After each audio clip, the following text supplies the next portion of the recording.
할렐루야. 오늘도 귀한 시간 말씀 속에서 주님 주시는 은혜 받는 복된 시간 될 수 있기를 간절히 축복합니다. 요즘 우리들의 마음을 힘들고 불편하게 하는 뉴스가 있습니다. 여러분도 다 들어서 아시겠습니다마는 유명 아이돌 그룹의 스타 가수들이 성매매 알선과 동영상 불법 촬영 및 유포 혐의로 지금 조사를 받고 또 그들이 한 여러 가지 불법적인 일들로 인해서 온 국민이 충격, 놀라움을 갖고 있습니다. 그것도 단순한 호기심이나 한 번의 실수가 아니라 조직적이고 계획적인 범죄라고 하는 사실이 드러나면서 더욱더 우리들의 마음을 무겁게 만들고 있습니다. 특별히 이들은 우리 수많은 10대 젊은 아이들, 청소년들이 그렇게 되고 싶어 하는 유명 연예인이라고 하는 사실입니다. 심지어는 그렇게 유명 연예인이 되려고 수많은 청소년들이 그들을 롤 모델로 삼고 그들을 마치 우상처럼 생각하고 있다는데 더 문제의 심각성이 있습니다. 사실 연예인이 되고 또 가수가 되고 탤런트가 되고 그래서 많은 사람들에게 인기를 얻고 나름대로 그 분야에서 성공한 자리에 오르기까지는 오랜 시간의 노력과 또 상상할 수 없는 경쟁과 자기와의 싸움에서 이겨야 됩니다. 그 시간이 얼마나 힘들겠습니까? 고독하고 외로운 그 힘든 고통의 과정을 이겨낸 것, 그리고 성공을 위해서 개인적인 노력과 수고를 한 일, 박수 받을 만한 일입니다. 인정해 줄 만한 일입니다. 그런데 아쉬운 것이 있는데 그 젊은 나이에 20대의 젊은이가 가져야 할 삶에 대한 목표, 목적은 있지만 빠진 것이 있다 하는 것이죠. 바로 정의롭고 또 순수하고 순진하고 패기가 넘치는 그런 모습들은 사라지고 오히려 정반대로 세상에서는 해서는 안 되는 일들, 세상의 어두움에 속한 일들, 불법, 탐욕, 부정으로 이끌어진 그들의 모습을 보면서 이 시대의 어두운 모습을 발견하게 됩니다. 우리는 이번 사건을 통해서 중요한 것을 깨닫게 됩니다. 바로 성공이 무엇인가를 한번 생각해 보아야 한다는 말씀입니다. 그리고 내 꿈과 소원을 이루기 위해서 놓치고 있는 것이 무엇인가를 한번 더 진지하게 고민해야 됩니다. 특별히 우리 자라나는 어린이와 청소년들, 젊은이들이 이 세상 속에서 무슨 생각을 가지고 무슨 목적을 가지고 어떤 가치관을 가지고 살아가느냐에 대해서 오늘 우리 기성세대들과 우리 사회와 우리 가족들이 더욱더 심사숙고하고 또 심각하게 생각해야 하는 것입니다. 성공하기 위해서 내가 원하는 것을 얻기 위해서는 수단과 방법을 가리지 않겠다고 하는 잘못된 사고와 가치관이 만들어낸 결과입니다. 결국 어린 나이부터 그렇게 해야만 성공할 수 있고 또 그렇게 살아야겠다고 마음을 먹게 한 오늘 우리 사회와 특별히 우리 기성세대의 책임이 크다고 할 수 있습니다. 이번 사건을 계기로 앞으로는 이런 일들이 우리 사회 속에서는 더 이상 묵인되거나 공공연하게 인정될 수 없다는 것을 분명하게 하고 우리 자라나는 청소년들, 젊은이들이 그들의 생각 속에 이러한 방법, 이러한 일들은 해서는 안 되는 것을 분명하게 각인시켜 줄 수 있는 기회로 삼아야 할 것입니다.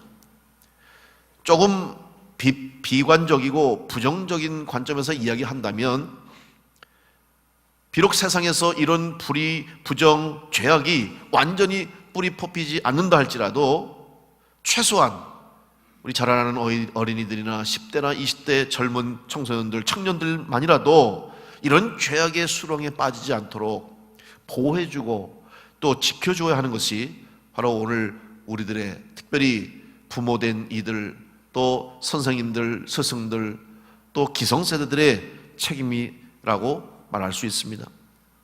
더 나아가서 이제 저들이 앞으로 인생을 살아가면서 닥치게 되고 그들의 앞에 닥치고 끊임없이 만나게 되는 수많은 문제들 속에서 또 유혹과 시험을 어떻게 이겨낼 수 있는가 하는 것을 생각하며 그들에게 이 시험을 이겨낼 수 있는 힘과 능력을 길러주는 것이 또한 먼저 인생을 살아가고 먼저 앞서간 사람들인 우리들에게 주신 사명이라고 생각이 됩니다. 이제는 이런 불행한 일들이 되풀이되지 않도록 정말 우리 젊은이들에게 꿈을 가질 수 있도록 또 그들이 목표하고 목적하는 것이 바를 수 있도록 그들에게 좋은 모델을 제시해 줄 수 있는 좋은 성공한 삶의 모습을 보여줄 수 있는 좋은 선배와 또 좋은 우리 성공한 사람들이 많이 나왔으면 좋겠습니다. 이것은 어느 누구의 잘못이라고 말하기 전에 바로 오늘 우리 사회가 안고 있는 아픔이라고 생각이 됩니다. 결국 한마디로 얘기하면 그들이 그 시험을 이기지 못했어요. 인생에서 또 그들의 삶의 현장에서 다가오는 유혹과 시험을 이겨내지 못했어요. 왜냐하면 잘못된 가치관, 잘못된 생각, 그들의 인생의 삐뚤어진 목적과 그들의 꿈이 결국 이러한 불행한 결과를 초래하게 됐습니다. 오늘 누가복음 4장의 말씀은 예수님께서 세례를 받으시고 하나님의 아들로서 공생의 삶을 시작하시면서 드디어 하나님의 때가 되어서 구원의 길을 여는 생명의 길을 여시는 출발점에 일어난 일입니다. 바로 그 출발이 바로 시험이었습니다. 오늘 말씀 보면 누가복음 4장 1절에 예수께서 성령의 충만함을 입어 요단강에서 돌아오사 광야에서 40일 동안 성령에게 이끌리셨다. 이 시험의 과정도 예수님은 성령 충만한 상태에서 시험을 받았어요. 따라서 이 시험을 어떻게 보면 예수님께서 공생애로 삶을 사시고 하나님의 아들로서의 온전한 사명을 감당하기 위해서 하나님이 허락하셨다 하는 것입니다. 성령 충만했지만 시험을 통과해야 되는 거예요. 성령 충만했지만 그 시험을 이겨내야 되는 거예요. 여러분, 우리는 생각해죠. 성령 충만하면 아무 문제 없고 은혜 충만하면 우리 앞에는 염려 걱정 사라지고 하나님이 은혜를 부어주시면 하나도 걱정할 일이 없겠다.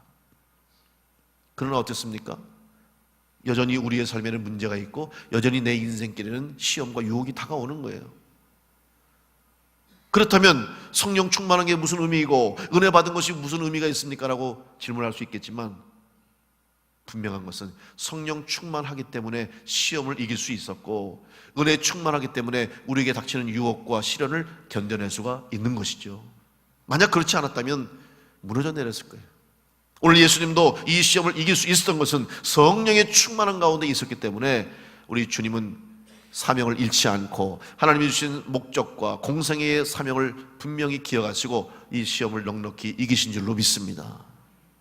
여러분의 인생, 여러분의 삶 가운데도 마치 밀려오는 파도처럼 끊임없이 내 삶 가운데 시험과 유혹이 밀려올 텐데 여러분 그 시험 유혹을 성령 충만함으로 하나님이 주시는 은혜로 이겨낼 수 있는 우리 믿음의 성도들 될 수 있기를 간절히 축원합니다.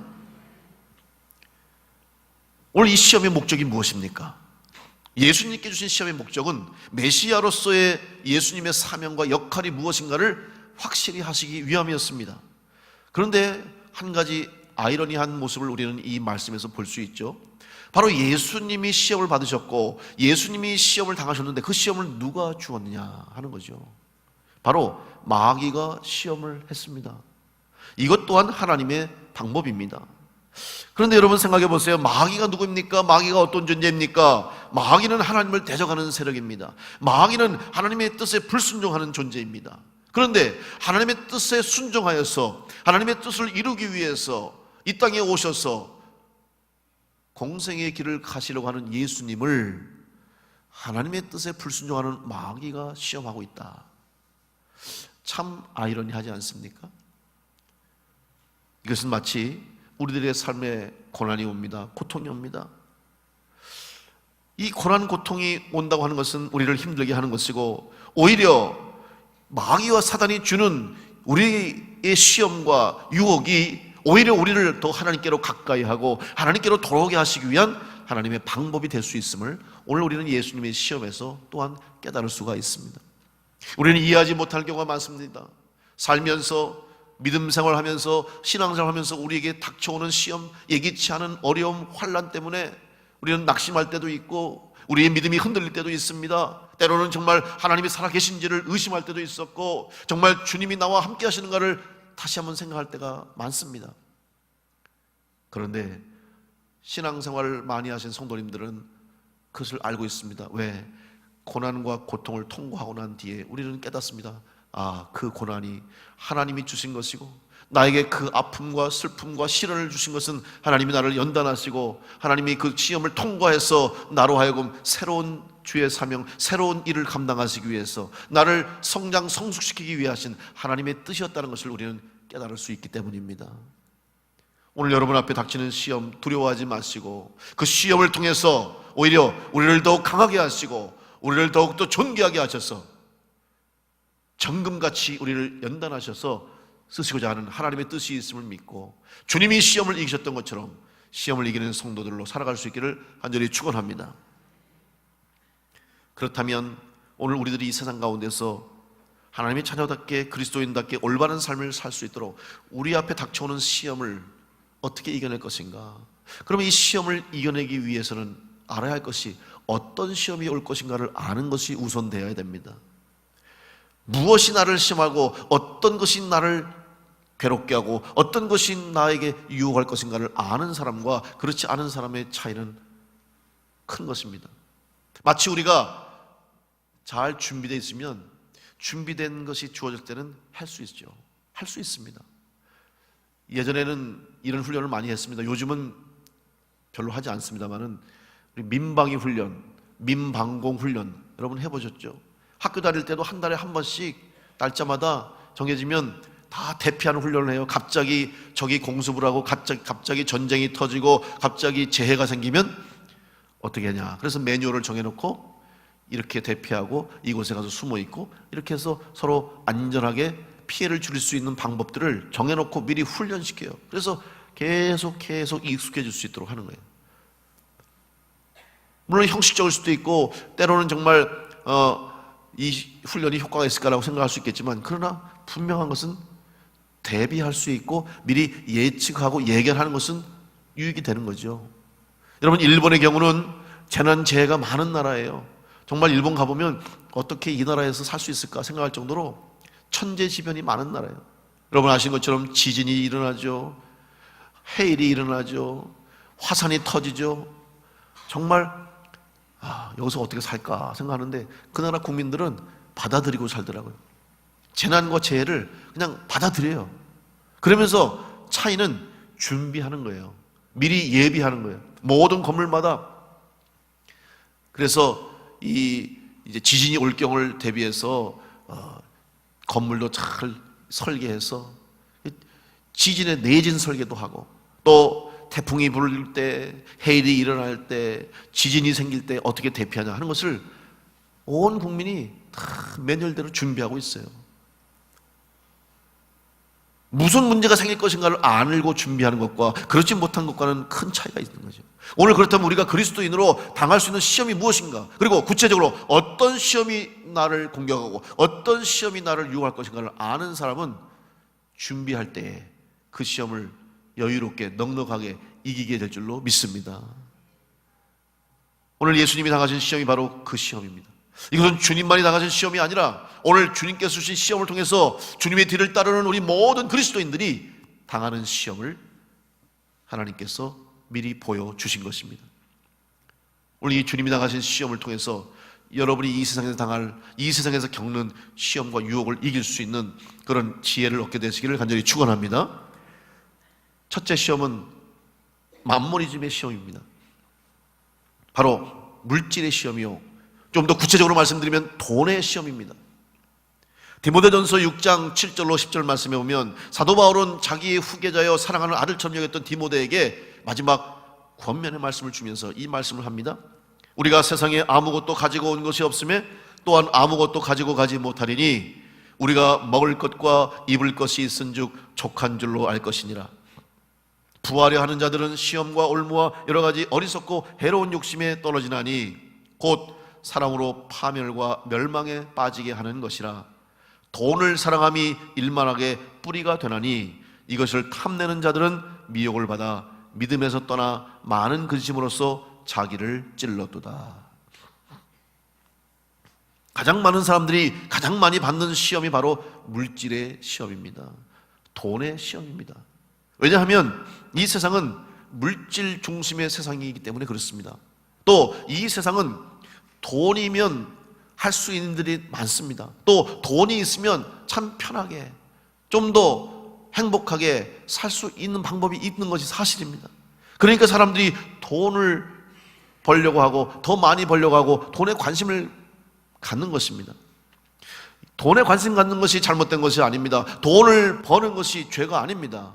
문제는 이 돈을 어떻게 여기느냐, 내가 어떻게 생각하느냐, 다시 말하면 내가 돈을 어떻게 쓰느냐가 중요한 것이죠. 사실 돈이 벌어서가 문제가 아니라 잘못 쓰는데 문제가 있는 것입니다. 돈은 사람을 위해서 만들었지만 오히려 그 돈이 사람을 망치게 합니다.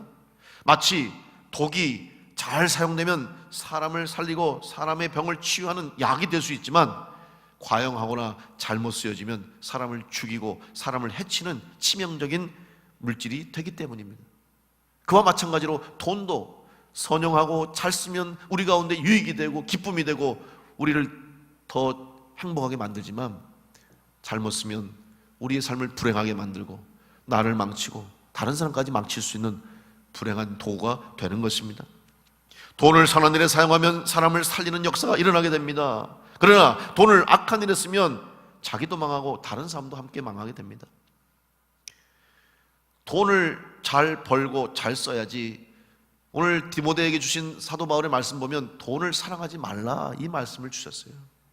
여러분, 돈을 사랑한다고 하는 것은 돈이 인생의 목적이 될 수 있다는 것이죠. 돈이 인생의 목적이 돼서는 안 된다는 것입니다. 흔히 우리가 돈은 돌고 돌아서 돈이다 그런 말 하죠. 그 말은 돈은 벌기도 벌어야 되지만 선용해서 잘 써야 된다는 말이에요. 쌓아놓고만 있으면 돈은 의미가 없습니다. 가지고만 있으면 의미가 없어요. 요즘 우리 주변에 선한 일을 위해서 돈을 기부하시는 분들을 종종 뉴스를 통해서 봅니다.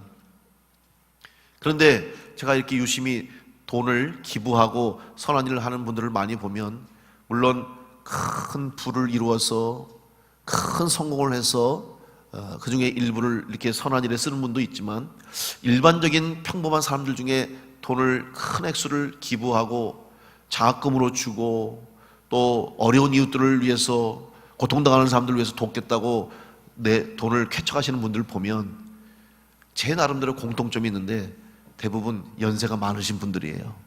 다시 말하면 이제 살아온 날보다 지금까지 살아온 날보다 살아갈 날이 적으신 분들, 내가 이제 살면 얼마나 더 살겠느냐.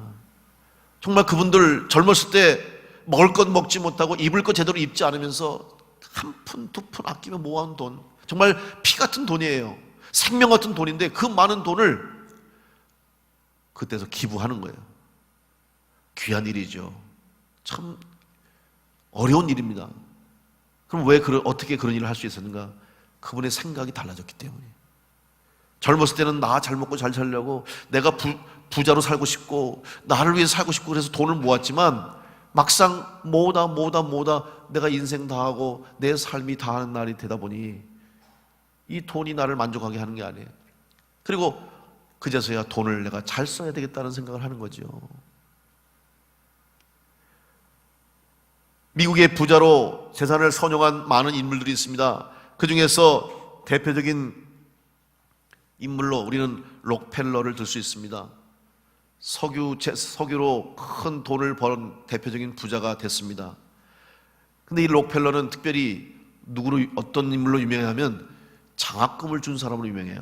록펠러 장학재단을 설립해서 전 세계에 공부를 잘 하는데 돈이 없어서 뒷받침해주는 사람이 없어서 후원해주는 사람이 없어서 공부할 수 있는 기회를 놓친 그런 젊은이들, 그런 우리 학생들에게 장학금을 줘가지고 미국으로 유학 가서 공부할 수 있도록 장학금을 주는 재단을 세웠어요. 그래서 제가 신학대학 다닐 때도 우리 선생님들 중에 이 록펠러 장학금을 받아가지고 자기 돈 하나도 없는데, 자기는 가난한데 그 록펠러 장학금으로 미국 가서 대학을 공부하고 박사과정 공부하고 교수가 돼서 다시 와서 가르치시는 그런 분들을 많이 봤어요. 여러분, 록펠러하고 그 사람하고 무슨 관계가 있어요? 록펠러하고 우리나라하고 무슨 관계가 있어요? 자기 나라 사람에게만 준 것도 아니고, 자기가 아는 사람에게만 준 것도 아니고, 자기 학교 동문에게만 준 것도 아니고, 자기랑 같은 생각을 가진 사람에게만 준 게 아니라 전 세계의 모든 젊은이들 중에서 바른 꿈을 가지고 앞으로 훌륭한 인물이 될 수 있는 가능성이 있는 우리 젊은이들에게 기회를 주는 이런 일을 하는 거예요. 그런데 이 록펠러가 이런 일을 할 수 있었던 배경이 있습니다. 그는 33세에 백만장자가 됐습니다. 43살 됐을 때는 미국의 최대의 부자가 됐어요. 53살 됐을 때는 세계 최대의 갑부가 됐습니다. 그런데 그가 55살이 됐을 때에 불치병을 얻어서 그의 삶이 1년밖에 살 수 없다라고 하는 시한부 인생을 선고받습니다. 사형 선고를 받아요. 그래서 이제 마지막 희망을 걸고 병원을 다니면서 치료를 받고 있을 때입니다. 이제 자기가 얼마 살 수 없다는 것을 알고 낙심하고 실망해서 그날도 병원에 검사를 받기 위해서 휠체어를 타고 병원 복도를 지나갑니다. 그런데 그때 병원 로비에 한 글귀가 액자에 걸려 있는 것을 보게 됩니다. 주는 자가 받는 자보다 복이 있다. 이 글자를 보면서 나는 준 적이 있는가? 받으려고 했고 빼앗으려고 했고 벌려고만 했지 나는 준 적이 있는가? 그리고 조금 지나가다 보니 병원에서 한 대화하는 사람들의 소리를 듣게 됩니다. 다투는 소리가 났습니다. 병원에서는 지금 빨리 병원비를 내지 않으면 당신 당장 나가야 된다고 합니다. 환자의 어머니는 울면서 지금 돈이 없지만 돈을 구해오겠으니 살려달라고, 조금만 더 병원에 있게 달라고 하는 병원에서 다투는 소리를 듣습니다. 그리고 이 소리를 록펠러가 들어요. 그는 비서를 시켜서 그 환자의 치료비를, 병원비를 대신 지불하라고 명령을 내리고 알지 못하게, 누가 도왔는지 알지 못하게 조용히 도우라고 합니다. 결국 나중에 록펠러가 그 환자의 치료비를, 입원비를 대신 내줘서 그 사람이 살아나게 되고 회복시켜서 태어나는 모습을 봅니다. 그러면서 그는 자서전에 이렇게 그 순간을 표현했습니다. 저는 살면서 이렇게 행복한 삶이 있는지 몰랐습니다. 그때 나는 나누려고 마음을 먹었습니다. 그러면서 나누는 것이 얼마나 행복하고, 물질을, 돈을 나누면서 누군가에게 행복을, 누군가에게 꼭 필요한 돈을 주는 것이 이렇게 소중하고 가치 있는 것이라는 것을 깨닫기 시작했어요. 그러면서 그가 이제 베풀어야 되겠다 하는 생각을 갖게 됐습니다. 그런데 웬일입니까? 그때부터 그의 병이 좋아지기 시작해요. 그의 병이 점점점 몸이 호전되기 시작해요. 1년밖에 살 수 없다고 했던 의사의 사형 선고도 이제는 1년, 2년 지나더니 결국 록펠러는 76세 그의 아내를 먼저 보낼 정도로, 55세에 1년밖에 못 살았다고 한 그래요. 76세에 사랑하는 아내를 먼저 보내고 아내를 기념하면서 시카고 대학에 시카고 교회를 세우고 아내 기념 교회까지 세웠어요. 그리고 하나님이 주신 말씀, 하나님을 향한 그 믿음 가지고 선행, 자선, 베푸는 일에 열심을 내서 그가 98세까지 살았다고 그래요. 55세에 1년밖에 못 살다고 했던 그의 인생이 베풀기 시작하면서, 선을 행하기 시작하면서 98세까지 살았어요. 그러면서 기자들이 묻습니다. 회장님, 성공하신 비결이 뭐라고 생각하십니까? 라고 물으면 그때부터 록펠러는 이렇게 대답합니다. 나의 어머니의 신앙 유언 때문에 그렇습니다. 어머니께서 나에게 물려주신 신앙 유산을 나는 붙잡고 살았습니다 라는 거예요. 그가 붙잡았던 어머니의 신앙 유산이 무엇인가? 10가지를 얘기했는데, 첫째, 하나님을 친아버지 이상으로 섬겨라. 둘째, 목사님을 하나님 다음으로 섬겨라. 셋째, 주일 예배는 본교회에서 드려라. 넷째, 오른쪽 주머니는 항상 11조 주머니로 하라. 5번째, 아무도 원수로 만들지 말라. 6번째, 아침에 목표를 세우고 기도하라. 7번째, 잠자리에 들기 전 하루를 반성하고 기도하라. 8번째, 아침에는 꼭 하나님의 말씀을 읽어라. 9번째, 남을 도울 수 있으면 힘껏 도우라. 10번째, 예배 시간에 항상 앞에 앉으라. 이게 록펠러 어머니의 신앙 유언이었어요. 그래서 록펠러가 이 말씀을 붙잡고 더욱더 그의 삶에 선행을 베푸는 삶을 살아서 그 한 사람의 자기의 만족을 위한 돈이었었는데, 그동안은 자기의 성공을 위해서 자기의 만족과 유익을 위한 그 돈이 그 순간부터는 다른 사람을 향해서 선을 행하는 데 쓰니까 전 세계의 수많은, 지금 이 록펠러 재단에서 그 장학금을 받고 공부한 세계의 어마어마한 많은 이 석학들이 전 세계에 흩어져서 각 나라를 변화시키는 일을 감당해 왔음을 우리는 지금 그 열매로 알 수가 있는 거예요. 한 사람의 선한 물질을 나누고, 한 사람의 물질에 대한 가치관이 바뀌고, 한 사람이 돈에 대한 생각이 바뀌니까 어마어마한 영향력이 세계에 일어났던 것처럼, 오늘 우리 그리스도인들이, 특별히 하나님의 말씀을 믿고 따르는 우리들이 물질에 대해서, 돈에 대해서 바른 가치관과 바른 생각을 가지고 살아가면 우리 사회, 우리 세상이 달라질 것입니다. 최근에 일어난 이런 안타까운 사건들, 사실 여러분, 우리 주변에 많은 일들이 문제가 뭡니까? 사건, 사고, 불행한 일들을 따지고 보면 그 문제의 근원 속에는 항상 돈이 있어요. 돈 때문에 배신하고, 돈 때문에 속이고, 돈 때문에 싸우고, 돈 때문에 폭력을 행사하고, 돈 때문에 죽이고. 오늘 이 물질을 하나님께서 우리에게 주신 것으로 여기고, 나에게 주신 축복으로 생각하고, 오늘 사도 바울이 디모데에게 말한 것처럼 나에게 주신 선한 것으로 여기고, 이 말씀을 붙잡고 여러분이 물질을 선용하실 때 이 물질이 결국 하나님이 나에게 주신 축복이요 은혜로 여기고, 이것을 잘 써서 나만 행복한 것이 아니라, 나만 잘 되는 것이 아니라 다른 사람까지 잘 될 수 있는 은혜를 누릴 수 있는 성도들이 될 수 있기를 간절히 축복합니다. 그러면 어떤 분이 그렇게 얘기해요. 목사님, 돈을 벌어봤어야 쓰죠. 그래도 돈 좀 벌어봤으면 좋겠습니다. 그렇게 말하는 분이 있어요. 돈 벌고 싶죠. 돈 많이 갖고 싶죠. 그럼 한번 생각해 보세요. 내가 무슨 목적 가지고 돈을 벌려고 하는지, 내가 무슨 목적 때문에 부자가 되고 싶어 하는지, 더 많은 돈을 가지고 싶어 하는데 무슨 목적이 있는지를 한번 생각해 보세요.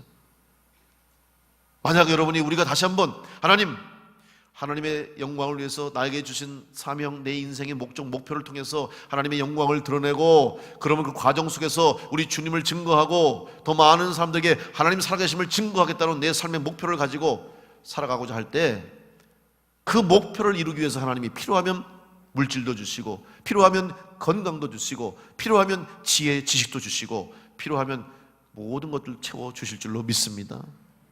목적이 바뀌지 않으면 달라질 수 없습니다.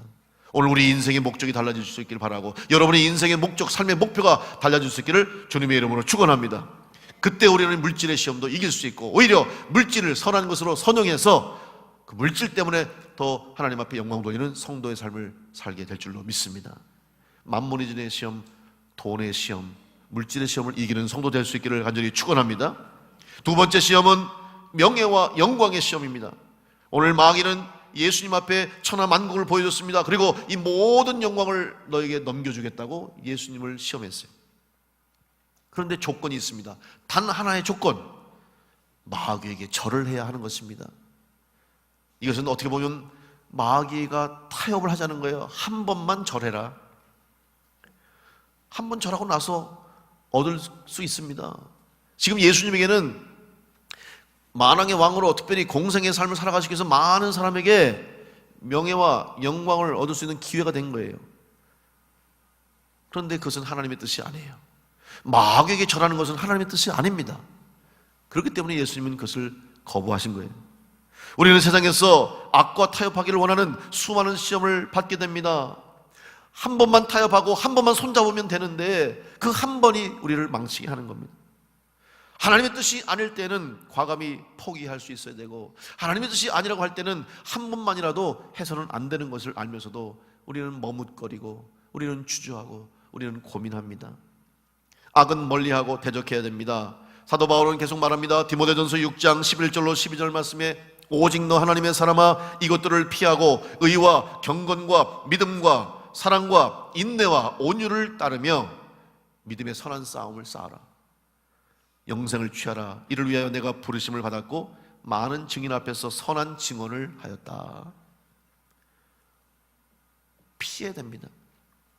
피할 것은 피할 수 있어야 돼요. 굳이 우리에게 유익이 되지 않는데 갈 이유가 없어요. 가서 우리가 시험을 받고 가서 해가 되는 것은 가지 말아야 되고, 굳이 해서 우리에게 유익이 되지 않는 일들은 하지 말아야 되겠죠. 그런데도 우리는 고민합니다. 왜? 나에게 유익이 되기 때문에, 나의 영광을 드러낼 수 있기 때문에, 내 명예를 높일 수 있기 때문에 이런 유혹을 받습니다. 이 시험에 주님은 어떻게 이기십니까? 오늘 본문 8절 말씀에 예수께서 대답하여 이르시되 기록된 바 주 너의 하나님께 경배하고 다만 그를 섬기라. 다만 그를 섬기라. 이 말씀은 신명기 6장의 말씀이죠. 여러분, 신명기 말씀은 하나님이 이스라엘 백성에 주신 계명이요 율법입니다.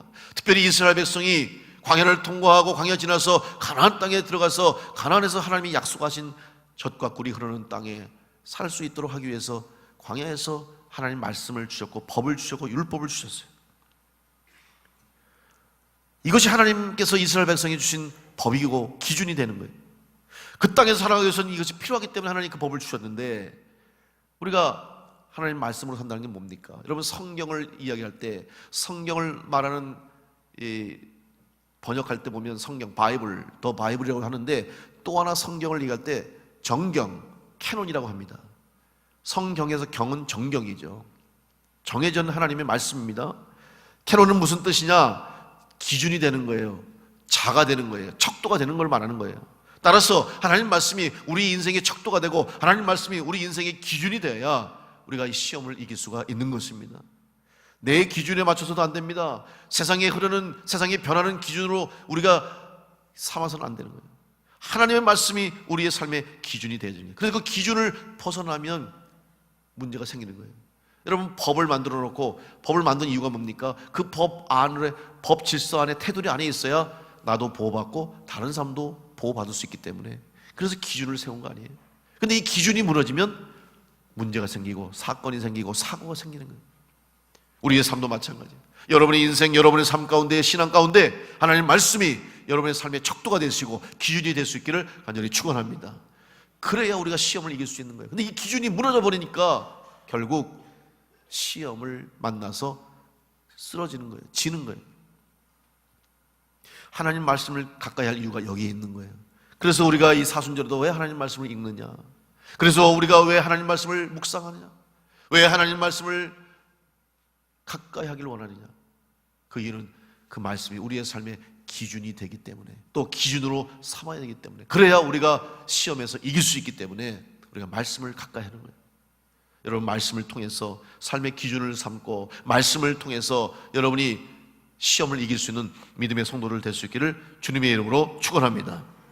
세 번째, 시험을 이기기 위해서 우리에게 닥치는 시험은 바로 하나님 자리에 앉으려고 하는 유혹을 이기는 시험. 사람들은 다 인간이 가지고 있는 인간 이상의 능력을 기대하고 살아요. 그래서 누가 초인적인 힘을 갖고 있다, 초능력 갖고 있다 그러면 사람들은 다 관심 갖죠. 다른 사람에게 없는 것을 가진 것도 관심이 대상되지만, 특별히 인간이 할 수 없는 것을 할 수 있다는 것 때문에 사람들은 거기에 관심을 집중합니다. 어떻게 보면 그런 인간적인 욕구와 호기심 때문에 우리 인간 사회가 발전하는 것은 맞습니다. 할 수 없는 일을 꿈꾸고 그 일을 해냈잖아요. 하늘을 날고 싶다고 그럴 때, 아유, 어떻게 사람이 하늘을 날아? 포기하지 않고 계속해서 개발하고 노력하고 시도해서 하늘을 나는 비행기를 만들었잖아요. 마찬가지예요. 바다를 떠다니고 싶다 해서 배를 만든 것처럼 인간의 능력을 뛰어넘는 일을 하려고 하는 것이 우리의 본능이고 욕구인데, 그러면서 한 가지 우리가 시험을 조심해야 할 것은 뭐냐?